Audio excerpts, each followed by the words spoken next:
नमस्कार मित्रांनो, माझं नाव निशाद कदम आणि स्वागत आहे एका नवीन डॉक्युमेंटेशन व्हिडिओमध्ये। तर रिसेंटली मी परत पुण्यावरून मुंबईला शिफ्ट झालो आणि जो मी काळ पुण्यात स्पेंड केला तो अत्यंत अविस्मरणीय, क्या बात आहे, आणि भारी असा होता। ॲक्च्युली सगळ्यात महत्त्वाचा घटक ज्यांनी माझा हा काळ अविस्मरणीय बनवला तो म्हणजे मला तिथे मिळालेली माणसं। पण आता आपण माणसांचं डोकं, छाती, पोट, खालचे अंग जाऊ दे, याचा व्हिडिओ काढून त्यांच्याबद्दल 4 शब्द तर नाही बोलू शकत, ते थोडं वियर्ड वाटेल। पण ज्याने मला त्या माणसांना भेटवलं ते म्हणजे माझं हे पुण्यातलं घर, त्याच्याबद्दल 2 शब्द मी आज बोलणार आहे। मला अजूनही आठवतं फेसबुकवरील फ्लॅट अँड फ्लॅटमेट्स पुणे बाणेर या फेसबुक ग्रुपवरून मला हे घर मिळालेलं होतं।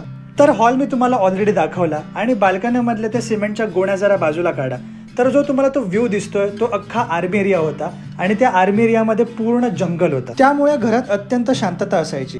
त्यामुळे मुंबईच्या घरी जे मला उठल्यावरती कन्स्ट्रक्शनचे आवाज, आईचे घर साफसफाई करण्याचा आवाज, कुकरच्या शिट्ट्यांचा आवाज हे ऐकण्याची सवय होती, ते मी कधी कधी पुण्यात उठल्यावरती मला पक्ष्यांचे आवाज, मोराचा आवाज वगैरे ऐकायला यायचा।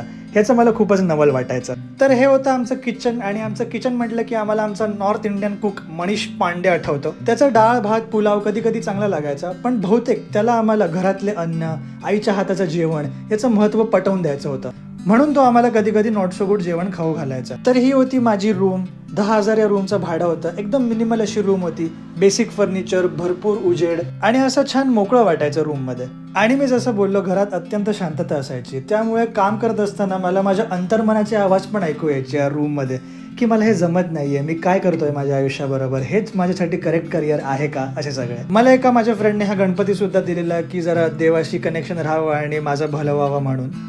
तर मी एका 3 BHK मध्ये राहायचो आणि ही माझ्या एका फ्लॅटमेटची खोली होती आणि ही म्हणजे बॅचलर लोकांची ड्रीम खोली जशी असावी ना, अशी खोली होती। कारण या खोलीला अटॅच्ड अशी ही वर्ल्ड क्लास बाल्कनी होती, ज्याच्यामधून असा काही व्ह्यू होता आणि माय गॉड मला व्ह्यू खूप आवडायचा। घरातले सगळे महत्त्वाचे डिसिजन्स, की आज कोणत्या क्लबला जायचं आहे, पुण्यामध्ये कोणता नवीन DJ आला आहे, या पोरीने याच्याबरोबर ब्रेकअप केलं पाहिजे की नाही, मग आज लोणावळ्याला जाऊया का, असे सगळे जे घरातले महत्त्वाचे डिसिजन्स असायचे ते या बाल्कनीमध्ये घेतले जायचे। वेल, मला चहा इतका आवडत नाही, पण जेव्हा केव्हा मी चहा प्यायचो तेव्हा मी या बाल्कनीत येऊनच प्यायचो, सगळे एकत्र बसले असायचे तेव्हा।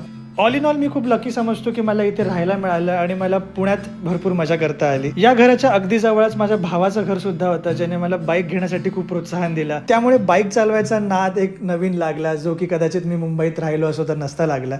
अजून तर तशा खूप आठवणी आहेत ज्या मे बी सांगू पण नाही शकत, पण all in all good days भाई, मजा आली। व्हिडिओ बघण्यासाठी धन्यवाद।